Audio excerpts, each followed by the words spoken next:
जब तक पैगंबर मोहम्मद की नज़र पड़ती तब तक तो सूरज पश्चिम में जा कर के डूब रहा था, वो ख़त्म हो चुका था। जरा सी लालिमा बची थी, शाम का झुटपुटा था और इक्कम का चांद निकल गया था।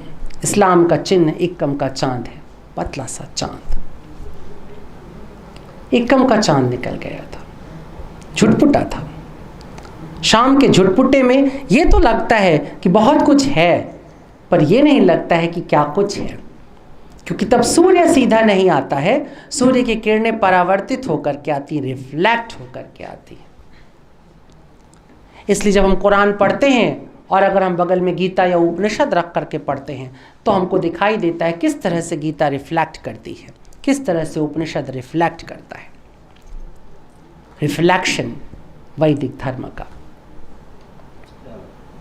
मोहम्मद ने उस रिफ्लेक्शन को प्रेजेंट किया है और इसलिए वहां पर एकता दिखाई देती है, यूनिफॉर्म दिखाई देता है, क्योंकि शाम यूनिफॉर्म पहना देती है सारी कुदरत को।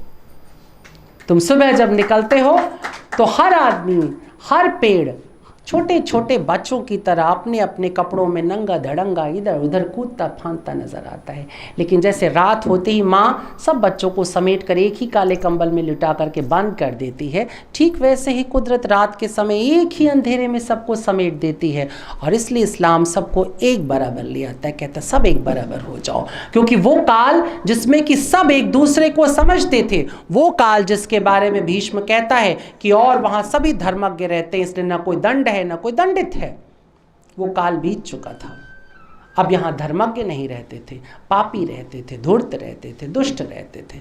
ऐसे में मोहम्मद के पास कोई दूसरा चारा नहीं था कि धर्म को एक यूनिफॉर्म दिया जाए, एक सिस्टम दिया जाए और सबको एक बराबर होने के लिए बाध्य किया जाए। ये बाध्यता धर्म का एक खंड है।